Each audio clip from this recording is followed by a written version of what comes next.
আসসালামু আলাইকুম, আমি আহমদ। আমি আজকে 10 ফিশেস নেম শিখাবো। আশা করি বেবিদের শিখতে সুবিধা হবে। চলুন শুরু করা যাক।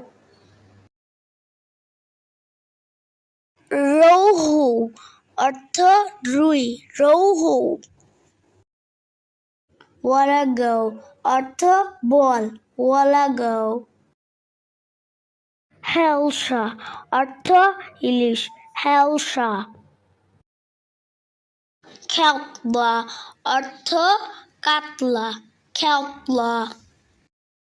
মিস্টেস অর্থ ট্যাংরা, মিস্টেস। বাটারফিশ অর্থ পাবদা, বাটারফিশ।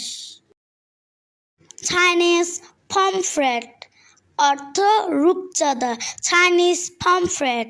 ওয়াকিং ক্যাটফিশ অর্থ মাগুর, ওয়াকিং ক্যাটফিশ। বম্বে ডাক অর্থ লইট্টা, বম্বে ডাক। ক্লাইম্বিং পার্চ অর্থ কই মাছ, ক্লাইম্বিং পার্চ। ভিডিওটি দেখার জন্য ধন্যবাদ।